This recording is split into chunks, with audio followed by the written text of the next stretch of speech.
أيها المسلمون الحاضرون، فقد قال الله تعالى في كتابه المجيد وهو أصدق القائلين: أعوذ بالله من الشيطان الرجيم، بسم الله الرحمن الرحيم.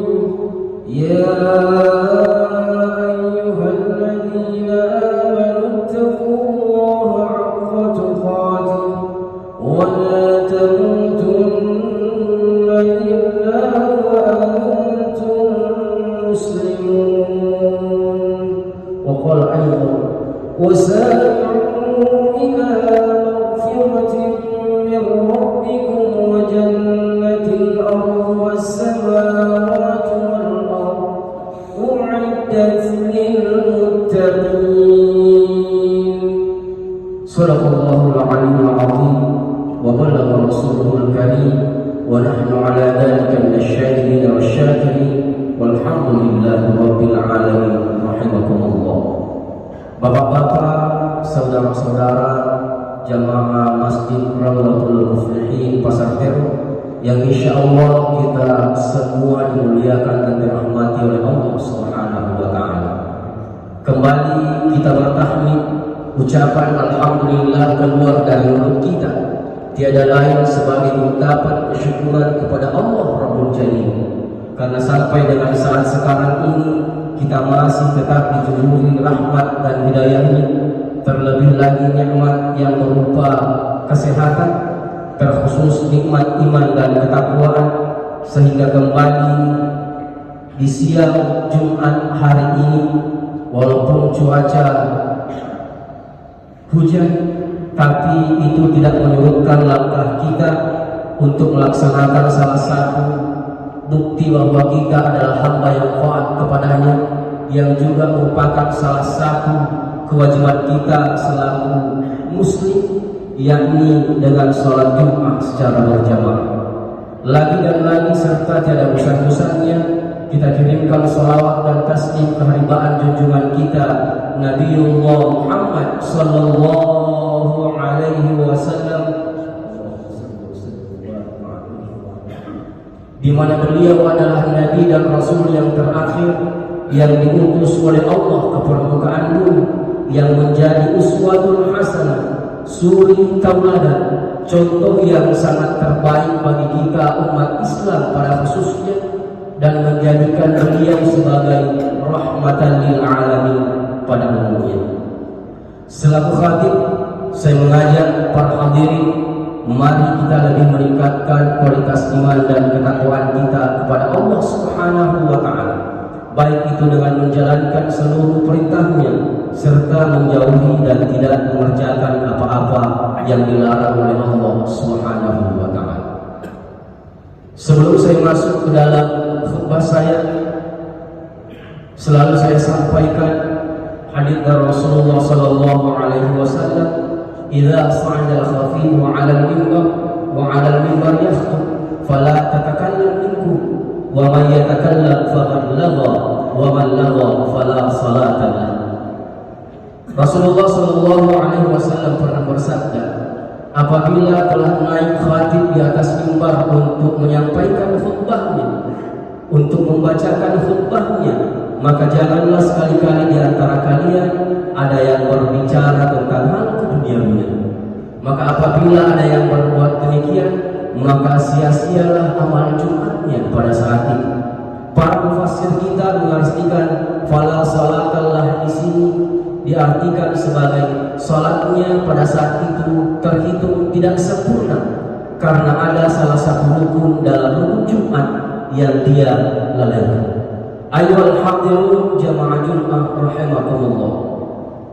Dalam ayat yang saya bacakan tadi setelah muqaddimah, Allah Subhanahu wa Ta'ala berfirman kepada kita, wasari'u ila maghfiratin min rabbikum wa jannatin arduha as-samawati wal ardh u'iddat lil muttaqin. Wasari'u, bersegeralah kalian, berlomba-lombalah kalian, bercepat-cepatlah kalian ila maghfiratin min rabbikum, kepada maghfirah Tuhan kalian, kepada pengampunannya Allah Subhanahu wa taala. Wa jannatin arduhas samawati wal ardh, dan juga surga yang telah disiapkan oleh Allah yang luasnya seluas langit dan bumi. Untuk siapa diperuntukkan pengampunannya Allah sekaligus surga yang seluas langit dan bumi ini? U'iddat lil muttaqin, diperuntukkan kepada hamba-hambanya yang bergelar al-muttaqin, orang-orang yang bertakwa. Dalam lanjutan ayat ini ada beberapa kategori golongan manusia yang dikategorikan oleh Allah Subhanahu wa taala sebagai orang yang bertakwa.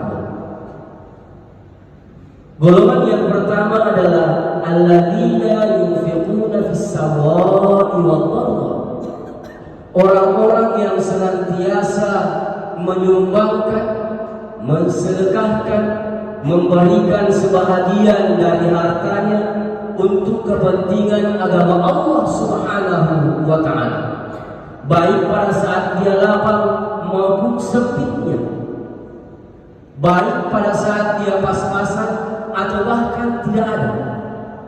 Karena sumbangan kita, sedekah kita bukan cuma sekedar materi, tapi sumbangan pikiran dan ketegasan kita serta support kita di dalam menjalankan dan syiar agama Islam kita ini, maka itu pun sudah terhitung fi sabilillah. Mathalul ladzina yunfiquna amwalahum fi sabilillah, perumpamaan orang yang menafkahkan, yang menginfakkan, yang menyumbangkan sebahagian hartanya di jalan Allah Subhanahu wa taala. Kamathal habbah, diperumpamakan sebuah biji, ambatat sab'a sanabila fi kulli sunbulatin mi'atu habbah, di mana dari satu biji itu tumbuhlah pohon, kemudian dari pohon tersebut bertangkai 7, dan dari 7 tangkai itu berdaun 100. Begitulah sekurang-kurangnya ganjaran orang-orang yang senantiasa menginfakkan, menyumbangkan sebahagian hartanya di jalan Allah Subhanahu wa taala. Kemudian golongan yang kedua yang termasuk dalam kategori al-muttaqin dalam ayat yang saya bacakan tadi, yang disediakan oleh Allah sebagai pengampunan kepadanya sekaligus surga yang seluas langit dan bumi, adalah wal kaziminal ghaidh, orang-orang yang dapat menahan atau mengekang amarahnya. Kita tidak dilarang untuk marah, tapi sebisa mungkin kita menahan amarah kita. Bisa kita dilampiaskan amarah kita pada saat harga diri, agama, dan orang tua kita tercabik-cabik. Rasulullah dalam hadis pendeknya mengatakan, la taqdha, la taqdha, la taqdha walakal jannah. Rasulullah mengatakan, la taqdha, jangan marah, tahan amarahmu, kekang amarahmu. Rasulullah mengulang ini sebanyak 3 kali. Kemudian menyambungnya, walakal jannah, dan bagimu adalah surga. Maksudnya surga pun akan diperuntukkan kepada orang-orang yang dapat mengekang, yang dapat memanage amarahnya. Kemudian golongan selanjutnya yang disiapkan oleh Allah pengampunan dan surga seluas langit dan bumi tiada lain adalah wal afina 'anil nas, orang-orang yang senantiasa memaafkan sesamanya manusia, baik pada saat dimintai maaf maupun tidak. Ini ciri yang ketiga yang dimiliki oleh orang yang bertakwa. 1400 tahun lebih yang lalu Islam dibawa oleh Sayyidina Rasulullah Muhammad SAW, dan sampai sekarang masih tetap bertambah kian hari, kian tahun, kian abad bertambah pemeluknya. Bukan karena Nabi dikenal sebagai panglima yang berisi, bukan karena Nabi dikenal sebagai orang yang kaya, namun salah satu faktor terbesarnya adalah Nabi orang yang penyayang, dan dengan salah satu penyayangnya dia memaafkan seseorang sebelum orang tersebut meminta maaf kepadanya. Kita baca di setiap sejarah sirah nabawiyah. Sirah nabawiyah yang pernah saya baca sebanyak 4 kitab, semuanya menerangkan pada saat Nabi Shallallahu Alaihi Wasallam pergi berdakwah ke Taif, dia dicaci maki oleh penduduk Taif. Bahkan penduduk Taif menyewa kuda kemudian melempari batu Rasulullah sampai bercucuran darahnya. Bahkan dalam kitab Sirah Nabawiyah dikatakan darah Nabi mengucur sampai ke telingnya. Pada saat itu datanglah malaikat, "Ya Muhammad, saya diperintahkan oleh Tuhanmu untuk mengabulkan apapun yang kau inginkan. Kalau kau berdoa kepada Tuhanmu untuk menjatuhkan gunung Taif ini, kemudian aku timpakan kepada masyarakat Taif yang membenci, melemparimu, maka sungguh semua dia akan binasa." Namun apa jawaban Rasulullah? "Wahai malaikat, saya diutus oleh Allah untuk menyempurnakan akhlak yang baik. Salah satu akhlak baik adalah memaafkan sesama kita. Bukan cuma dimaafkan, tapi didoakan oleh Rasulullah Sallallahu Alaihi Wasallam.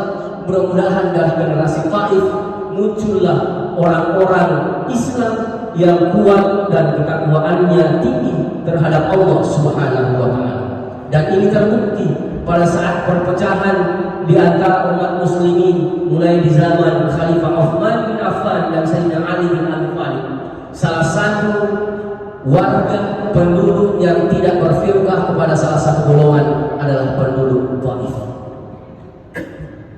Hadirin jemaah Jumat rahimahumullah. Kemudian ciri yang dimiliki oleh orang yang bertakwa yang disiapkan pengampunan Allah sekaligus surga yang seluas langit dan bumi adalah walladzina idza fa'alu fahish aw zalamu anfusahum fastaghfiru li dzunubihim.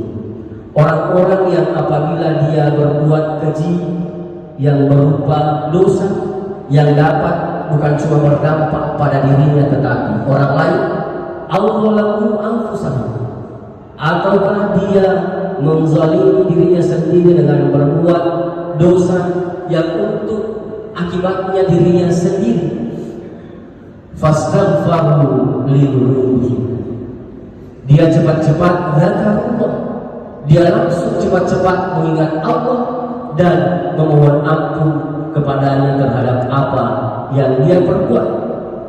Memohon ampun di sini adalah taubatan nasuha, berniat kembali kepada Allah, tidak melakukan kesalahan atau dosa yang sama.